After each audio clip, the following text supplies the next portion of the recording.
Muallim 10 sentabr muallimlar bayramiga bag'ishlayman. Nasr.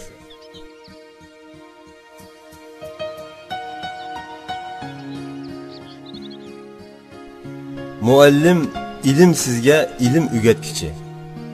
İlim orqali jahillik, jaholatni, bilimsizlik, nadomatni adoqiy ravishda tugatkichi.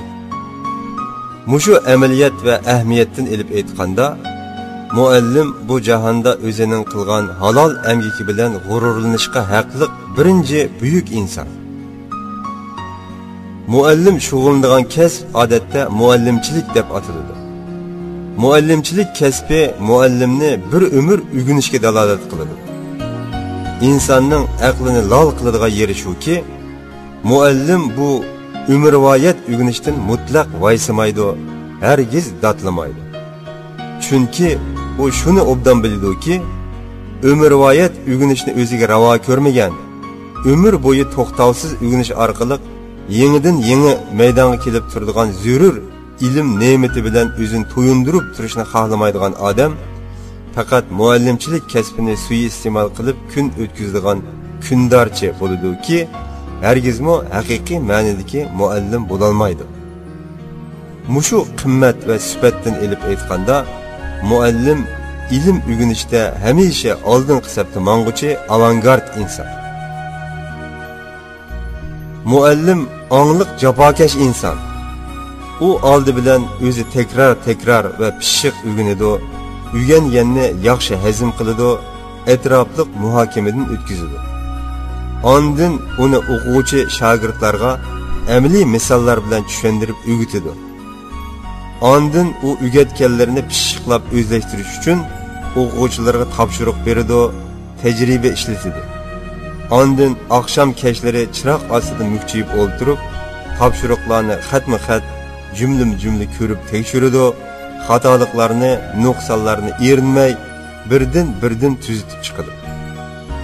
Bu bir kalon takrorlanma ishning ne qadar ushoq, inchga va tez ekanligini faqat muallim bo'lg'uchilar obdan biladi.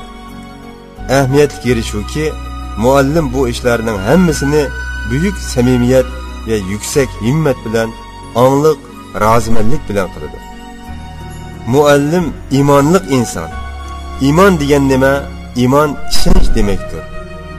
Muallim o'zining ilmsizga ilm o'rgatishdan iborat amgikining insonlarning baxtiyor yashami uchun foyda yetkazuvchi halol emgak ekanligiga chin aqidasi bilan ishonadi. Avlodlarni, yosh shogirdlarni tarbiyalashdan iborat kundalik xizmatining xalqqa, vatanga va millatga naf yetkazadigan zarur xizmat ekanligiga komil imoni bilan chin tutadi. Shu vajdan haqiqiy muallimning vujudida ruhsizlik, umidsizlik va tushkunlik alomati ko'rilmaydi. Har qanday ahvolda mayli omad uning uchun yuz ochgan chog'da bo'lsin va mayli husumat uni bir mahal nohaqlik iskanjasiga olgan chog'da bo'lsin, ilmning g'ururi, ilm parvarlikning iftixori uni nusrat quchish yo'lida hamon dodil ilgirlashga undab turadi. Muallim vijdonliq inson. Vijdon degan nima? Vijdon demak halol harom eng qiyniq va quvvatli bo'lgan oq ko'ngil demakdir. Zamonaviylik tushunchasi bo'yicha aytganda, insonda tijorat eng bo'lish yomon ish emas, balki yaxshi ish.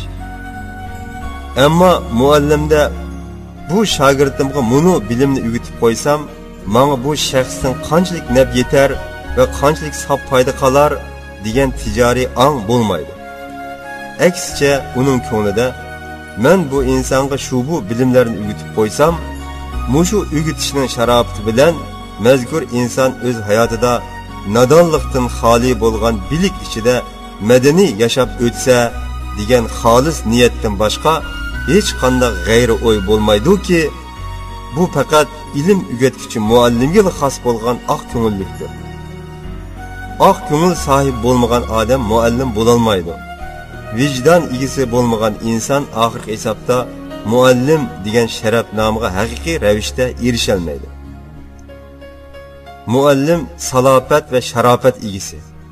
Uning bo'yi egiz bo'lishi mumkin, pakar bo'lishi mumkin. Lekin uningdagi muallimga xos bo'lgan axloq bilan ilm o'rgatuvchiga munosib bo'lgan subat, o'ziga mujassam qilgan salofat hamma odamni qoyil qilib turdi. Uningdagi bu xil salofat amaliyotda ilmdorlikning g'ayur siymosi bo'lib, u muallimni hamisha sharafshonlik nuriga purkib turdi. Muallim boshqa odamlar uchun go'yo qiliq qiyofat evrishkisi. U ig'iz tili bilan o'rgatadi, beden tili bilan bildirdi. Uning kiyinishi, yurish turishi, hatto gap so'z talaffuzlarimi o'quvchi shogirdlarning o'rganish va ulgu elish sezgisini o'ziga ram qilib turdi. Albatta, muallim qusursiz avliyo emas. U kamchilik sodir qiladi, xatolik o'tkazib qoladi. Ammo u sodir qilgan kamchilik va o'tkazib qo'ygan xatoliklarini samimiyat va oq ko'ngillik bilan tunib, shijoat va jasorat bilan tuzitib, amaliyat orqali o'zining haqiqatanmi bu dunyodagi halol yashamga o'rnak insonlik salohiyatini isbotlab ko'rsatadi.